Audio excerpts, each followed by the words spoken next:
who heals your broken-hearted.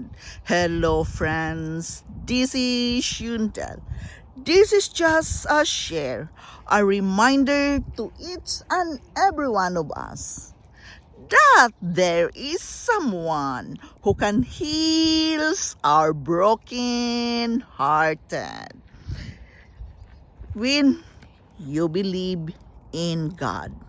As it says in Exodus 15:26, if you will listen to the voice of the Lord your God and obey it and do what is right, then I will not make you suffer the disease I sent on the Egyptians, for I am the Lord who heals you.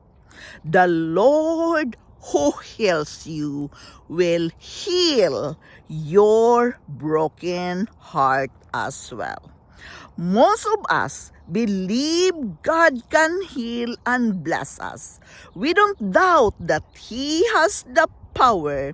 He created the universe. The question we have is, does He want to? Today's scripture should settle it forever. He wants to heal you. He wants to free you. He wants to bless you. The scripture never records a single time when Jesus did not heal someone who came to Him. It says that He healed them all.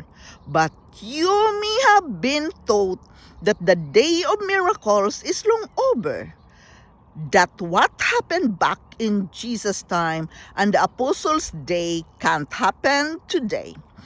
You have to know, though, that Jesus Christ is the same yesterday and today and forever. There never was a day of miracles. There's a God of miracles, and He's still alive and will.